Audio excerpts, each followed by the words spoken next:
Hello friends, very good morning. So ఇవాళ editorial GST కలెక్షన్స్కి సంబంధించిన ఎడిటోరియల్. సో టైటిల్ ఏం చెప్తుంది? A blip.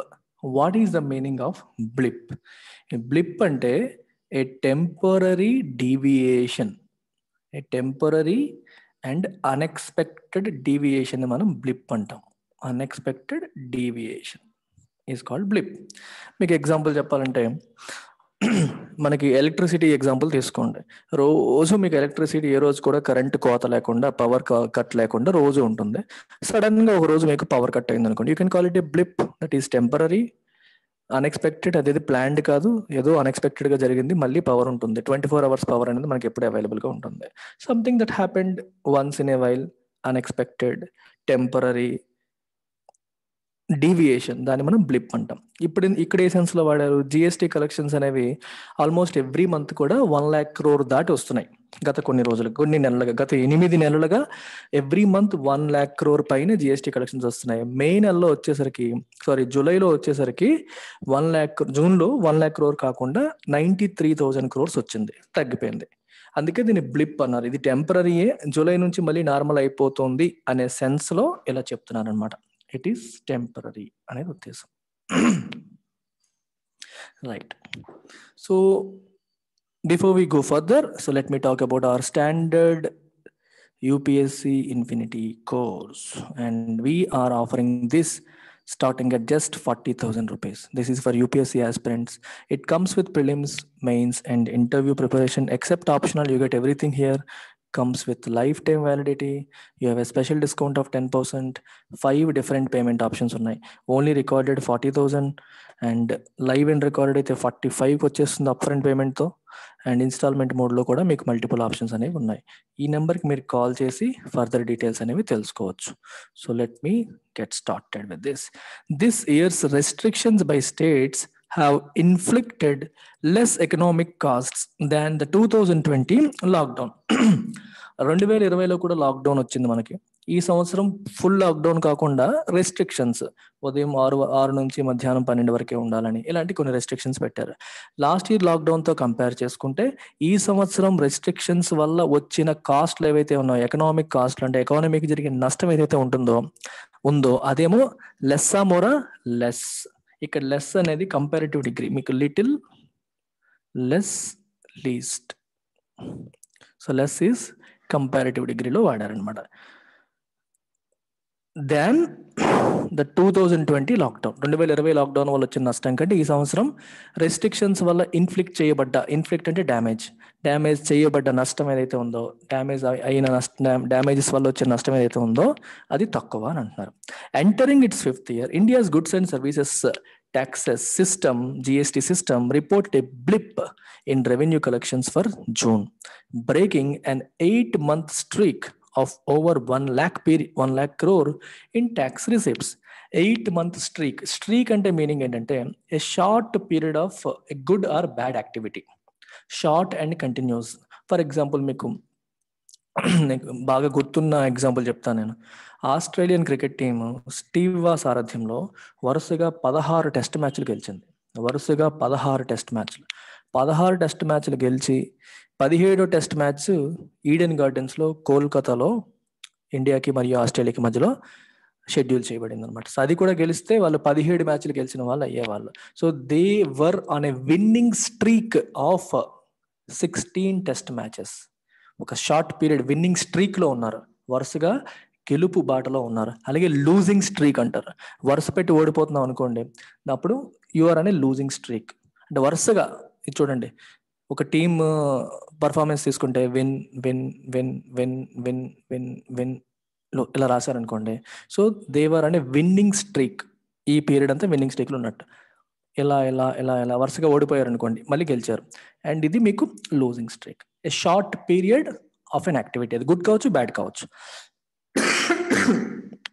ఇక్కడ ఏం రాశారు? 8-month streak of over 1 lakh crore. వరుసగా 8 నెలల పాటు 1,00,000 కోట్ల పైన ట్యాక్స్ రిసిప్ట్స్ అనేవి తీసుకురావడం జరిగింది. దాన్ని బ్రేక్ చేస్తూ ఇది ఒక టెంపరరీ బ్లిప్ లాగా వచ్చింది, మళ్ళీ మారిపోతుంది, ఇది టెంపరరీయే అనేది ఇక్కడ ఉద్దేశం.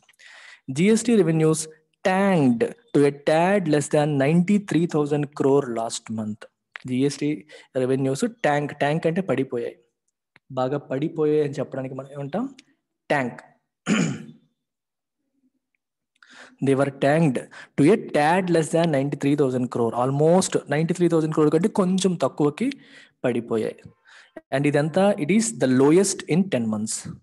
గత 10 నెలల్లో ఇది lowest. After a record 1.41 lakh crore in April and relatively tepid 1.02 lakh crore in May. ఏప్రిల్లో 1.41 lakh crore, అది రికార్డ్ అనమాట, highest ever collections. And relatively tepid అంటే లెస్ ఎంతూజియాస్టిక్. టెపిడ్కి మీకు మల్టిపుల్ మీనింగ్స్ ఉంటాయి. టెపిడ్ అంటే ఫర్ ఎగ్జాంపుల్ మీరు కాఫీ కానీ tea కానీ స్లైట్లీ వామ్గా తాగారనుకోండి, టెపిడ్ అంటాం. అర్థమైందా? ఇంకో మీనింగ్ తీసుకుంటే మనమేమో ఒక అంటే కొంచెం వేడిగా అనేది ఒక మీనింగ్. ఇంకొక మీనింగ్ తీసుకుంటే మీరు ఒక సమావేశం మీటింగ్ ఏర్పాటు చేశారనుకోండి, మీటింగ్కి జనాలు విపరీతంగా వచ్చారనుకోండి, అప్పుడు ఏమంటాం, సూపర్బ్ రెస్పాన్స్, థండరస్ రెస్పాన్స్ వచ్చింది, చాలా బాగా వచ్చారు జనాలు అంటాం. అలా కాకుండా తక్కువ మంది, మీరు అనుకున్న దానికంటే తక్కువ వచ్చారనుకోండి, the meeting received a tepid response, అంటే లెస్ ఎంతూజియాస్టిక్ రెస్పాన్స్, అనుకున్నంత లేదు అని అర్థం. సో ఏప్రిల్లో మీకు 1.41 lakh crore సూపర్. దాంతో కంపేర్ చేస్తే రిలేటివ్లీ టెపిడ్, కొంచెం తక్కువ అనే సెన్స్లో 1.02 lakh crore in May. So టెపిడ్ని ఇలా వాడాలి, లెస్ ఎంతూజియాస్టిక్ అనే సెన్స్లో మనం వాడవచ్చు, అనుకున్నంత కాదు అన్న సెన్స్లో వాడవచ్చు. Generally the June revenue reflects transactions that occurred in మే. జూన్లో వచ్చే రెవెన్యూ దేన్ని రిఫ్లెక్ట్ చేస్తుంది?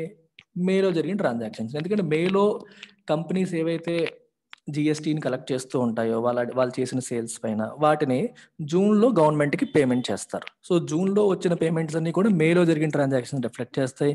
మేలో జరిగిన రెవెన్యూ ఏమో ఏప్రిల్లో జరిగిన ట్రాన్సాక్షన్ రిఫ్లెక్ట్ చేస్తుంది. ఎల్టెక్స్ క్లాసెస్ కూడా అంతే, మీ స్టూడెంట్స్ మాకు పే చేసే ఫీజులో జిఎస్టీ ఉంటుంది. ఆ జిఎస్టీ అంతా కూడా ఇప్పుడు మేలలో జరిగిందంతా కూడా నేను జూన్లో పేమెంట్ చేస్తాను, జూన్లో జరిగిందంతా జూలైలో పేమెంట్ చేస్తాం. అయితే లాస్ట్ టైం ఏం చేసిందంటే కొంచెం కోవిడ్ రెస్ట్రిక్షన్స్ ఇవన్నీ ఉండడం వల్ల గవర్నమెంట్ అవకాశం ఇచ్చింది కొంచెం లేట్గా పే చేసుకోవచ్చు అని. అంటే మే నెలలో చేయాల్సిన దానికి జూన్లో చేయాలి కదా, కానీ జూలై వరకు టైం ఇచ్చింది. ఇన్ఫాక్ట్ నేను కూడా పే చేయలే ఇంకా. అంటే అర్థం ఏంటి, మే నెలలో జరిగిన ట్రాన్సాక్షన్స్ మీద కలెక్ట్ చేసిన జిఎస్టీ గవర్నమెంట్కి పే చేయడంలో గవర్నమెంట్ ఎక్స్ట్రా టైం ఇవ్వడం వల్ల జూన్లో చేయాల్సిన పేమెంట్లు కాస్త కొన్ని జూలైకి వాయిదా పడతాయి. దానివల్ల కూడా జూన్ రెవెన్యూ తగ్గి ఉంటుంది అని ఉద్దేశం అనమాట. అదే ఇక్కడ చెప్పడానికి ట్రై చేస్తున్నారు. With the second wave of the pandemic in full flourish and states enforcing rigorous restrictions on most activities in May, the numbers are not really surprising. మే నెలలో స్టేట్స్ ఏం చేసాయి, రిగరస్ రెస్ట్రిక్షన్స్ ఎన్ఫోర్స్ చేసాయి. And pandemic యొక్క second wave ఏమో full ఫ్లరిష్లో ఉంది మే నెలలో. June నుంచి తగ్గింది కానీ మే నెలలో ఫుల్ ఫ్లరిష్లో ఉంది. సో కాబట్టి నెంబర్స్ తగ్గడం అనేది నాట్ రియలీ సర్ప్రైజింగ్. ఇది ఎక్స్పెక్టెడే కదా, ఎందుకంటే కొంత పీరియడ్ వరకు ఎకనామిక్ యాక్టివిటీస్ని పర్మిట్ చేశారు, రోజంతా 24 hours ఉంచొచ్చు అని చెప్పలేదు కాబట్టి. However, as May GST compliance dates for smaller tax payers were extended till early July, some of this revenue also reflects April's sales. చూడండి ఇక్కడ మే నెలలో జిఎస్టీ కంప్లైన్స్ డేట్స్ అంటే అర్థం ఏంటంటే ఏప్రిల్ నెలలో జరిగిన సేల్స్కి మే నెలలో కట్టాలి, అంతేనా? ఏప్రిల్లో జరిగిన సేల్స్కి మేలో కట్టాలి, మే నెలది జూన్లో కట్టేయాలని ఉంటుంది. కానీ ఏప్రిల్లో జరిగిన సేల్స్కి కూడా జూలై వరకు టైం ఇచ్చారు, అదే రాశారు ఇక్కడ, ఎర్లీ జూలై వరకు ఎక్స్టెండ్ చేశారు. సో కాబట్టి ఇప్పుడు మనకు వచ్చిన దాంట్లో ఏప్రిల్ సేల్స్కి సంబంధించినవి కూడా కొన్ని ఉన్నాయి. 2 పాయింట్స్ గుర్తుపెట్టుకోండి ఇప్పుడు. ఇది ఏప్రిల్, మే, జూన్, జూలై. మామూలుగా ఏప్రిల్లో జరిగిన సేల్స్ ఇవి సేల్స్ అనుకోండి. ఏప్రిల్లో జరిగిన సేల్స్ మే నెలలో గవర్నమెంట్కి పే చేస్తారు, ఏమంటాం మనం, పేమెంట్ అని రాద్దాం. అలాగే మేలో జరిగిన సేల్స్ జనరల్గా జూన్లో పేమెంట్ జరుగుతుంది గవర్నమెంట్కి, దానికి సంబంధించిన కలెక్ట్ చేసిన జిఎస్టీ అంతా కూడా జూన్లో పేమెంట్ చేస్తారు.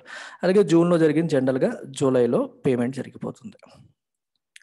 ఇప్పుడు ఏప్రిల్లో జరిగింది మేలో కట్టాలి కదా, కానీ మే నెలలో కట్టకుండా జూలై వరకు టైం ఇచ్చారు. ఏప్రిల్లో జరిగిన దానికి జూలై వరకు టైం ఇవ్వడం వల్ల కొంతమంది మే నెలలో కట్టకుండా జూన్లో కట్టే వాళ్ళు ఉంటారు. ఫర్ ఎగ్జాంపుల్ నేను ఎల్టెక్స్ క్లాస్ ఎగ్జాంపుల్, ఏప్రిల్లో జరిగిన సేల్స్కి మేము మేలో కట్టకుండా జూన్లో కట్టాం. So we paid the money in June. April sales యొక్క జిఎస్టీ జూన్లో కట్టాం. అంటే ఇప్పుడు జూన్ నెంబర్స్లో, ఇప్పుడు గవర్నమెంట్ నెంబర్స్ ఏంటి, ఈ పేమెంట్ నెంబర్స్ కదా మాట్లాడుతుంది. గవర్నమెంట్ తనకు వచ్చే మనీ కదా మాట్లాడేది. సో పేమెంట్ జరిగిందంటే ఎవరికి జరిగింది? గవర్నమెంట్కి జరిగినట్టు. అంటే ఇది అబ్సల్యూట్ బిగినర్స్ కోసం మళ్ళీ చెప్తున్నాను, మళ్ళీ ఒకసారి చెప్తా చూడండి. సింపుల్ కాన్సెప్ట్ ఇది. ఫర్ ఎగ్జాంపుల్ ఎల్టెక్స్ క్లాసెస్లో మీరు యూపీఎస్సీకి జాయిన్ అయ్యారు అనుకోండి, 50,000 ఫీజు అనుకుందాం, ప్లస్ జిఎస్టీ అనుకోండి. దీనికి 18% జిఎస్టీ అంటే 9,059. నేను యాక్చువల్గా 50,000లోనే మీకు జిఎస్టీ ఇంక్లూడ్ చేస్తున్నాను. మీకు ఎగ్జాంపుల్ కోసం అలా చెప్పాను. 59,000 మీరు నాకు కట్టారనుకోండి, ఈ 50,000 నేను పెట్టుకుంటాను. ఈ 9,000 18% జిఎస్టీ నేను ఎవరికి ఇవ్వాలి? గవర్నమెంట్కి ఇవ్వాలి. నాకు ఏప్రిల్లో సేల్ జరిగింది అనుకోండి, నేను ఈ 9,000 నేను ఎప్పటిలోపు ఇవ్వాలి? మే నెలలో ఇవ్వాలి ఈ పేమెంట్. కానీ గవర్నమెంట్ నాకు జూలై వరకు టైం ఇచ్చింది. సో నేను మే నెలలో ఇవ్వకుండా నేనేం చేశానంటే జూన్లో కట్టాను. సో ఏప్రిల్లో జరిగిన యొక్క సేల్స్ యొక్క జిఎస్టీ నాకు కొంత జూన్లో కూడా రిఫ్లెక్ట్ అయింది. కొంతమంది మేలోనే కట్టేస్తారు, కొంతమంది జూన్లో కడతారు, కొంతమంది జూలై వరకు టైం ఇచ్చారు కాబట్టి వాయిదా వేసే వాళ్ళు కూడా ఉంటారు. అలాగే మే నెల జరిగేదానికి కూడా గవర్నమెంట్ టైం ఇచ్చింది. టైం ఇవ్వడం వల్ల జూన్లో కట్టకుండా చాలా మంది జూలైకి వాయిదా వేసే వాళ్ళు ఉంటారు. సో మే నెల తాలూకా కంప్లీట్ది జూన్లో రిఫ్లెక్ట్ అవ్వట్లేదు, అది నెగిటివ్. పాజిటివ్ ఏంటి? ఏప్రిల్లోది కొంత రిఫ్లెక్ట్ అయ్యింది, అది పాజిటివ్. అందుకే ఇక్కడ హౌఎవర్ రాశారు. ముందు సెంటెన్స్ చూడండి, మే నెల నెంబర్స్ తక్కువే కానీ జూన్ నెంబర్స్ ఏవైతే ఉన్నాయో, ఏప్రిల్ నెంబర్స్ ఏవైతే ఉన్నాయో దానికి టైం ఇవ్వడం వల్ల అది లేట్, ఎర్లీ జూలై వరకు టైం ఇవ్వడం వల్ల లేట్ అయ్యింది అని అర్థం. Thus, the actual GST income attributable to May's economic activity would be lower than June's GST, gross GST kitty. అర్థమైందా? So actual GST income attributable to May's economic activity would be lower than June's gross GST kitty. అందులో దీంట్లో ఈ June నెలలో మనకు కనిపిస్తున్న అమౌంట్లో కొంత ఏప్రిల్ది కూడా కలిసిపోయింది. ఎందుకంటే ఏప్రిల్ డిలే చేయడం వల్ల కొంతమంది జూన్లో కట్టారు, అది కలిసిపోయింది. ఓన్లీ మేదే కౌంట్ చేసుకుంటే దీనికంటే ఇంకా తక్కువ వస్తుందని అర్థం. This is also reflected in the generation of e-way bills which fell by a sharp 30% in May compare to April. E-way bill ఎప్పుడు వస్తుందంటే 50,000 ప్లస్ ఏదైనా ఐటమ్ ఒక స్టేట్ నుంచి ఇంకో స్టేట్కి మనం పంపించేటప్పుడు 50,000 రూపాయలు, ఒక స్టేట్ నుంచి ఇంకో స్టేట్ అనే కాదు, 50,000 రూపాయల పైన దాటిన ఐటమ్ ఏదైనా మనకు ట్రాన్స్పోర్ట్ చేస్తే దానికి ఈవే బిల్ జనరేట్ చేయాలి. ఇది ఆన్లైన్లో చేయాలి. ఆన్లైన్లో జనరేట్ చేసి ఈవే బిల్ కూడా అటాచ్ చేయాలి ట్రాన్స్పోర్ట్తో పాటు. Anything worth more than 50,000. So గవర్నమెంట్కి ఈ 50 అంటే బిగ్ టికెట్ ఐటమ్స్కి ఎంత జరుగుతుంది అనేది ముందే ఇన్ఫర్మేషన్ వస్తుంది. ఎన్ని ఈవే బిల్స్ జనరేట్ అయ్యాయి అనేది కూడా గవర్నమెంట్కి ఇంటర్నెట్లో తెలుస్తుంది. ఈ 50,000 దాటిపోయినానికి మనం జనరేట్ చేయకుండా ట్రాన్స్పోర్ట్ చేయడానికి అవ్వదనమాట. సో ముందు మనం జనరేట్ చేయాలి. అలా జనరేట్ చేసిన నెంబర్ తీసుకుంటే 30% పడిపోయిందంట. మేలో 30% పడిపోయింది compare to April. Okay, while the sequential decline in revenues was not as steep. Revenue అంత ఎక్కువ తగ్గలేదు కానీ ఈవే బిల్స్ మాత్రం చాలా ఎక్కువ తగ్గిపోయాయి. రెవెన్యూ కూడా తగ్గింది ఏప్రిల్తో పోలిస్తే, కానీ ఈవే బిల్స్ ఇంకా ఎక్కువ తగ్గాయి. With case loads declining over June and restrictions being pulled back gradually, revenue should pick up next month with 5.5 crore e-way bills generated in June from 3.99 crore in May. ఇప్పుడు ఏమైంది? Case loads తగ్గిపోయాయి, అంటే కొత్త కేసులు రావడం అనేది చాలా వరకు తగ్గిపోయింది రైట్ జూన్లో. And restrictions being pulled back gradually, restrictions అన్ని కూడా మెల్లమెల్లగా తీసేస్తున్నారు. ఏవైతే మనకి రెస్ట్రిక్షన్స్ విధించారో అన్నిటిని వన్ బై వన్ తీసేయడం అనేది జరుగుతుంది. అండ్ మనకి మే నెలలో 3.99 crore ఈవే బిల్స్ జనరేట్ అయితే జూన్లో 5.5 crores ఈవే బిల్స్ జనరేట్ అవ్వాలి. ఆల్మోస్ట్ 50% ఎక్కువ. 50% కాదు, 24 1.5 అప్రాక్సిమేట్ పర్సెంటేజ్ రావడం కష్టం అండి, కానీ 1.5 crore ఎక్కువ ఈవే బిల్స్ జనరేట్ అయ్యాయి. ఎప్పుడు? మే నెలలో జూన్లో కంపేర్ టు మే. ఎక్కువ బిల్స్ జనరేట్ అయ్యే అర్థం ఏంటి? 50,000 ప్లస్ ట్రాన్సాక్షన్స్ చాలా ఎక్కువ జరిగాయి అని అర్థం. మరి ఎక్కువ ట్రాన్సాక్షన్స్ జరిగాయి అంటే గవర్నమెంట్కి ఎక్కువ ట్యాక్స్ వస్తుంది అని అర్థం. Despite the slowdown in May and June, GST collections in Q1 of 2021-22 have been healthier than pre pandemic levels. Slowdown ఉన్నప్పటికీ, మే అండ్ జూన్ టైంలో స్లో డౌన్ ఉన్నప్పటికీ ఓవరాల్గా జిఎస్టీ కలెక్షన్స్ ఏవైతే ఉన్నాయో 2021-22 they have been healthier than pre pandemic levels. 2020ని compare చేయడం waste. 2020లో మనకి లాక్డౌన్ విధించారు కాబట్టి ఆబ్వియస్గా అక్కడ తక్కువ ఉంటుంది. 2019 నెంబర్తో కంపేర్ చేసుకున్నా సరే 2021-22 హెల్దీయర్గా ఉన్నాయి, బెటర్ నెంబర్స్ అనేవి కనిపిస్తున్నాయి.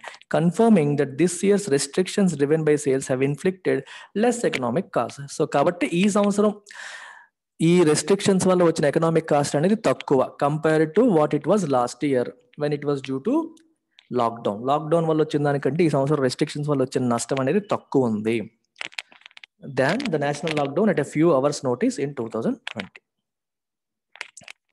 While the second wave setbacks have shaken up business and consumer sentiment, average monthly revenues of over 1 lakh crore, which Finance Minister Nirmala Sitharaman has termed the new normal for GST, could perhaps sustain through the year if there is no dramatic resurgence of the pandemic and vaccinations are ramped up as promised. చూడండి, second wave set backs have షేకెన్ up business and consumer sentiment. Sudden గా వచ్చిన ఈ second wave అనేది మన business ని, consumer sentiments ని set back చేసింది. In fact second wave వల్ల వచ్చిన ఈ దెబ్బ వల్ల, ఈ సెట్ బ్యాక్ వల్ల, డ్యామేజ్ వల్ల, నష్టం వల్ల మన బిజినెస్ అండ్ కన్స్యూమర్ సెంటిమెంట్ దెబ్బ తినింది, యాక్సెప్టెడ్. కానీ మంత్లీ రెవెన్యూ ఏమో 1 lakh crore తగ్గకుండా ప్రతి మంత్ వస్తుంది, ఎక్సెప్ట్ ఫర్ ఈ జూన్ నెల తప్పితే ప్రతి నెల కూడా 1 lakh crore పైనే వస్తుంది మనకి రెవెన్యూ. దీని నిర్మలా సీతారామన్ గారు ఏమన్నారు, న్యూ నార్మల్. ఇక 1 lakh crore రావడం అనేది ఇంకా నార్మల్, మనం ఎక్స్పెక్ట్ చేయొచ్చు జిఎస్టీకి అని చెప్పి ఆవిడ అంటుంది అనమాట. ఈ 1 lakh crore రావడం ఏదైతే ఉందో could perhaps sustain through the year అంతా సస్టైన్ అయ్యే అవకాశం ఉంది. బహుశా సస్టైన్ అవ్వచ్చు, కంటిన్యూ అవ్వచ్చు, able to be maintained. Sustain అంటే something that is able to be maintained is called sustainable. if there is no dramatic resurgence of the pandemic dramatic అంటే all of a sudden గా మళ్ళీ రీసర్జ్ అయితే, sudden గా మళ్ళీ వచ్చేస్తే మనం ఏం చేయలేం. అలా రాకపోతే మరియు వ్యాక్సినేషన్స్ అనేవి ర్యాంప్ అప్ అయితే ప్రామిస్ చేసినట్టుగా ప్రాబ్లం ఉండకపోవచ్చు. ఈ ఇయర్ అంతా కూడా మనకి విపరీతంగా జిఎస్టీ కలెక్షన్స్ వచ్చే అవకాశాలు ఉన్నాయి. యావరేజ్ గా 1 lakh crore పైనే వచ్చే అవకాశాలు ఉన్నాయి. This should give some fiscal breathing room for the center and states, but neither can afford to sit back.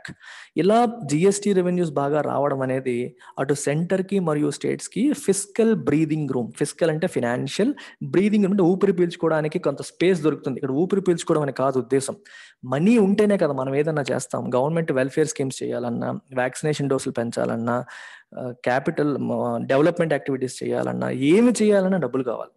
ఇప్పుడు ఏమవుతుందంటే కిటకిటలు ఆడుతున్నారు, జీతాలు ఇవ్వలేక, ఏ పని చేయలేక, మనీ లేక, ప్రజలకు చేసిన ప్రామిసులు నెరవేర్చలేక గవర్నమెంట్స్ అన్ని కిటకిటలు ఆడుతున్నాయి, చాలా స్ట్రగుల్ అవుతున్నాయి గవర్నమెంట్స్.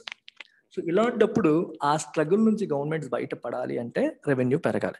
ఇప్పుడు రెవెన్యూ స్టేబుల్ గా ఉంటుంది అనే అష్యూరెన్స్ ఉందనుకోండి, they will have some breathing space. అమ్మయ్యా మళ్ళీ పాండమిక్ రాదు, మనకి మనీ తగ్గిపోవడం అనే ప్రాబ్లం రాదు అనే ధైర్యం, ఆ నమ్మకం గవర్నమెంట్స్కి వస్తుంది. అది వచ్చినప్పుడు they can plan there activities properly. అదే ఎంత మనీ ఉంటుందో తెలియకపోతే, రేపు పొద్దున ఎంత ఆదాయం వస్తుందో తెలియకపోతే నువ్వు ఖర్చులు ఎలా ప్లాన్ చేస్తావు? How will you have that breathing space? ఏం ప్లాన్ చేయాలని అవ్వదు. సో నీకు మనీ అనేది రెవెన్యూ రెస్ట్రిక్ట్ చేస్తుంది కంప్లీట్ గా. ఆ లేకుండా you will have some space ఉంది మాన్యూవర్ చేయడానికి, ప్లాన్ చేసుకోవడానికి అనేది ఉద్దేశం అక్కడ. అయితే but neither can afford to sit back. అలాగని చెప్పి రిలాక్స్ అయిపోయే అవకాశం లేదు. దే కెనాట్ ఎఫోర్డ్, సర్లే వచ్చేస్తుందిలే జిఎస్టీ అని చెప్పి ఎఫోర్డ్ చేయలేవు. ఎందుకంటే ఇంకా చాలా ఇష్యూస్ ఉన్నాయి. Structural corrections in the GST regime and the inclusion of petroleum and electricity may take longer. GST regime లో స్ట్రక్చరల్ కరెక్షన్స్ చేయాలంటే కొన్ని స్ట్రక్చరల్ గా మార్పులు తీసుకురావాలి, కొన్ని కొత్త ఐటమ్స్ ని యాడ్ చేయాలి, పాత ఐటమ్స్ ని తీయాలి, టాక్సేషన్ మార్పులు చేయాలని ఎప్పటి నుంచో కొన్ని డిమాండ్స్ ఉన్నాయి, అవన్నీ పెండింగ్. అండ్ పెట్రోలియం ని, డీజిల్ ని యాడ్ చేయాలని ఎప్పటి నుంచో అంటున్నారు, ఎలక్ట్రిసిటీని యాడ్ చేయాలని చెప్పి అంటున్నారు. ఇవన్నీ కూడా టైం పట్టొచ్చు, may take longer, but there is enough that needs immediate attention. కానీ ఇమీడియట్ గా మనం యాక్ట్ చేయాల్సిన పనులు కొన్ని ఉన్నాయి. ఓకే, పెట్రోల్ని, ఎలక్ట్రిసిటీని యాడ్ చేయడం టైం పట్టొచ్చు, స్ట్రక్చరల్ గా రిఫార్మ్స్ తీసుకురావడానికి టైం పట్టొచ్చు, కానీ ఇమీడియట్ గా యాక్ట్ చేయాల్సిన అంశాలు కొన్ని ఉన్నాయి. ఏంటో చూడండి. Industry has sought temporary rate cuts on some sectors to spur demand. Industry ఏమడుగుతుంది? డిమాండ్ పికప్ చేయడం కోసం, డిమాండ్ పెరిగేలా చేయడం కోసం టెంపరరీ రేట్ కట్స్ ని అడుగుతుంది. సాట్ అంటే అడగడం. It is asking for some rate cut, జిఎస్టీని తగ్గించండి, దానివల్ల డిమాండ్ పెరిగిద్ది అని చెప్పి అడుగుతుంది. It is plausible that a volume pickup could make up for resultant revenue losses, just as an uptick in petroleum consumption creates room for a revenue neutral duty cut on fuels. ఇది చాలా simple sentence, కానీ కొంచెం economic terms వాడడం వల్ల confusing అనిపిస్తుంది. It is plausible అంటే it seems reasonable, it seems reasonable. Plausible అంటే reasonable, logical అనే మీనింగ్ వస్తుంది. That volume pickup could make up for resultant revenue losses. For example మీరు ఏదైనా ఒక ఐటమ్ తీసుకోండి, షుగర్ తీసుకోండి, పెట్రోలే తీసుకోండి, ఎగ్జాంపుల్ తీసుకుందాం. పెట్రోల్ ఏమో 100 రూపీస్ పర్ లీటర్ ఉంది, ఈ రోజు ఏమో 1000 లీటర్ సేల్స్ అవుతుంది అనుకోండి, ఇమాజిన్.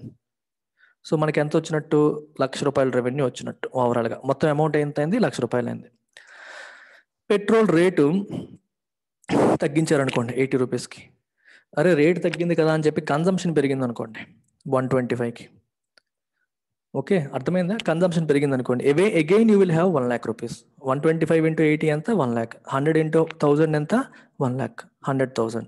అంటే ఏమర్థమైంది మీకు ఇక్కడ? ఇక్కడ రేట్ తగ్గినా సరే కన్జంప్షన్ పెరగడం వల్ల నీకు రెవెన్యూ అనేది నార్మల్ అయిపోయింది.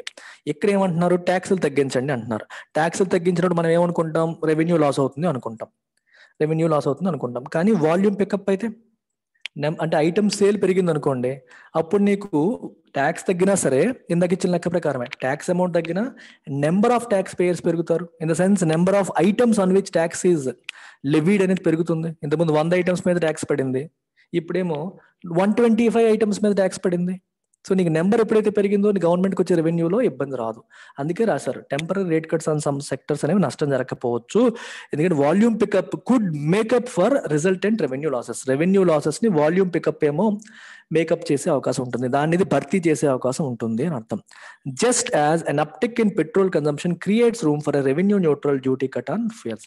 పెట్రోల్ డీజిల్ రేట్లు తగ్గించండి మొర్రో అని చెప్పి ప్రజలు అడుగుతున్నారు, గవర్నమెంట్ ఏమో తగ్గించట్లేదు, మాకు ఆదాయం దాని నుంచే వస్తుంది, మేము ఎలా తగ్గిస్తాము అంటున్నారు. కానీ ఇప్పుడు గవర్నమెంట్ కూడా పెట్రోల్ రేట్ తగ్గించింది అనుకో, పెట్రోల్ రేట్ పెరిగిపోవడం వల్ల చాలా మంది వాడడం తగ్గించేశారు, కన్సంప్షన్ తగ్గించేశారు. ఇప్పుడు మీరు పెట్రోల్ రేట్లు తగ్గించింది అనుకోండి గవర్నమెంట్, కన్సంప్షన్ పెరిగిద్ది కదా, కన్సంప్షన్ పెరగడం వల్ల గవర్నమెంట్కి వచ్చే రెవెన్యూ మళ్ళీ తగ్గదు కదా అనేది ఉద్దేశం. ఇప్పుడు ప్రజలు కన్సంప్షన్ తగ్గిపోవడం వల్ల గవర్నమెంట్కి వచ్చే ట్యాక్స్ ఇన్కమ్ ఏం పెరగట్లా. ఎప్పుడైతే గవర్నమెంట్ పెట్రోల్ డీజిల్ రేట్లు తగ్గిస్తుందో పీపుల్ దానికి తగ్గట్టుగా కన్సంప్షన్ పెంచి వాల్యూమ్ పికప్ పెంచి మళ్ళీ గవర్నమెంట్కి వచ్చే రెవెన్యూ లాస్ లేకుండా చూసే అవకాశం ఉంది అంటున్నారు. అందుకే ఇక్కడ ఏం రాశారు, revenue neutral duty cut. Duty అంటే అర్థం ఏంటి, పెట్రోల్ మీద వేసే డ్యూటీ. ఆ డ్యూటీని తగ్గిస్తే గవర్నమెంట్ రెవెన్యూ తగ్గిద్ది, కానీ కన్సంప్షన్ పెరిగింది అనుకోండి మళ్ళీ మేకప్ అయిపోతుంది. అందుకే రెవెన్యూ న్యూట్రల్ అన్న, రెవెన్యూ పరంగా నష్టమో లేదు లాభమో లేదు, it is neutral. The GST council must be reconvened. Convened అంటే మీటింగ్ అవ్వడం, రీకన్వీన్ అంటే మళ్ళీ కూర్చొని మీటింగ్ చేసుకోవాలి. Soon to take up such ideas to prod the economy's rebound, apart from holding the promised special session to discuss all the brewing concerns relating to states compensation. So ఇది ఇంకొక aspect. ఇక్కడ మీకు రకరకాల పదాలు ఉన్నాయి. Proud అంటే అర్థం ఏంటి, నడ్జ్ అని, అంటే ఒక చిన్న షార్ప్ పాయింటెడ్ ఆబ్జెక్ట్ తో గెచ్చడాన్ని ప్రాడింగ్ అంటాం, నడ్జింగ్ అంటాం. అంటే ఏంటంటే ఎంకరేజ్ అని, స్పర్ అని. దేన్ని, రిబౌండ్ అంటే అర్థం ఏంటి, పడిపోతున్న ఎకానమీ మళ్ళీ పైకి లేవడం. ఎకానమీ పడిపోవడం అంటే అర్థం ఏంటి, జీడిపి తగ్గిపోవడం. జీడిపి తగ్గిపోతా ఉంది, దాన్ని పైకి లేపాలంటే ఏం చేయాలి, జిఎస్టి కౌన్సిల్ కూడా కొన్ని యాక్టివిటీస్ చేయొచ్చు. ఏంటవి, జిఎస్టి తగ్గించడం, it can take some decisions to reduce GST on, అంటే ట్యాక్సులు తగ్గించడం. ట్యాక్సులు తగ్గించేసరికి కన్సంప్షన్ పెరగచ్చు, కన్సంప్షన్ పెరిగే అవకాశం ఉంటుంది. సో కన్సంప్షన్ పెరిగింది అనుకోండి, that will lead to more production పెరుగుతుంది కదా. ప్రొడక్షన్ పెరిగింది అనుకోండి ఆబ్వియస్గా జీడిపి పెరిగిద్ది. గుడ్స్ అండ్ సర్వీసెస్ ప్రొడ్యూస్డే కదా జీడిపి అంటే, goods and services produced and an economy. So అది పెరిగింది అనుకోండి, జీడిపి పెరిగితే ఎకానమీ రిబౌండ్ అయినట్టే కదా, అదనమాట. సో ఈ ప్రాడ్ అంటే అర్థం ఏంటి, ఎకానమీని రిబౌండ్ అవ్వడానికి తన వంతు ప్రయత్నం తను చేయడం, నడ్జ్ చేయడం, ఎంకరేజ్ చేయడం, పుష్ చేయడం. లిటిల్ పుష్ అనమాట ఎకానమీకి, చిన్న పుష్. ఏ రకంగా ఇస్తుంది, బై రిడ్యూసింగ్ ట్యాక్సెస్. ట్యాక్సులు తగ్గించేసరికి ఈ వస్తువుల ధరలు తగ్గి జనాలు will be encourage to buy more. అది చిన్న పుష్. ఆ పుష్ ఇచ్చేసరికి ఎకానమీ అనేది రిబౌండ్ అవుతుంది అని అర్థం. To take up such ideas to proud the economies rebound.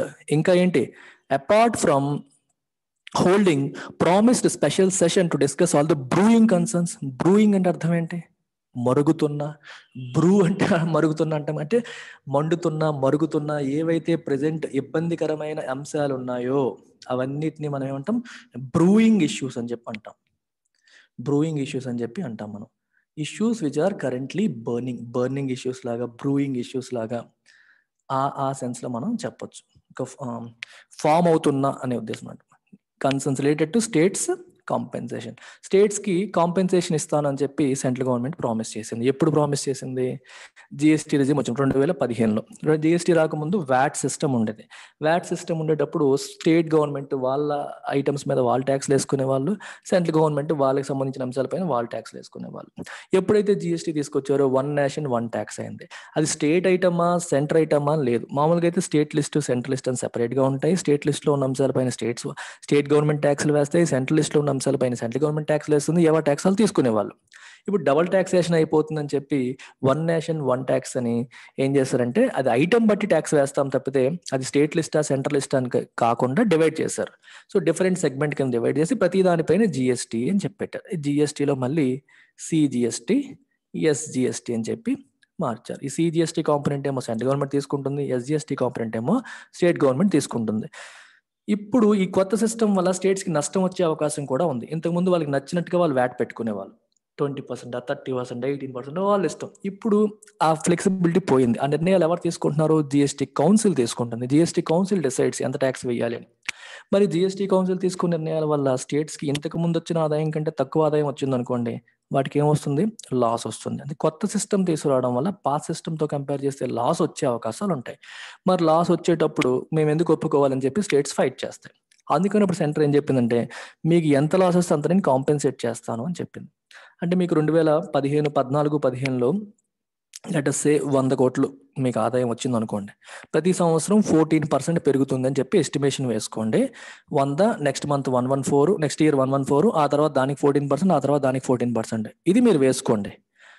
ఈ అమౌంట్కి నెక్స్ట్ ఇయర్లో 114 బదులు 108 వచ్చింది అనుకోండి కొత్త సిస్టంలో, ఆ రిమైనింగ్ 6 crores నేను ఇస్తాను అని సెంట్రల్ గవర్నమెంట్ ప్రామిస్ చేసింది. దాన్ని కాంపెన్సేషన్ అని చెప్పి అన్నాం. అయితే లాస్ట్ ఇయర్ వచ్చిన సమస్య ఏంటి? పాండమిక్ వచ్చింది. పాండమిక్ వల్ల ఇన్కమ్ తగ్గిపోయింది. సెంట్రల్ గవర్నమెంట్ ఏమంటది? ఇది కొత్త సిస్టమ్ వల్ల వచ్చిన లాస్ కాదు, పాండమిక్ వల్ల వచ్చిన లాస్. స్టేట్స్ ఏమంటాయి? ఏదైతే ఏంటి మాకు లాస్ వచ్చింది మీరు కాంపెన్సేట్ చేస్తామన్నారని స్టేట్స్ అంటాయి. ఇది పెద్ద ప్రాబ్లం. ఈ విషయం తేలలేదన్నమాట.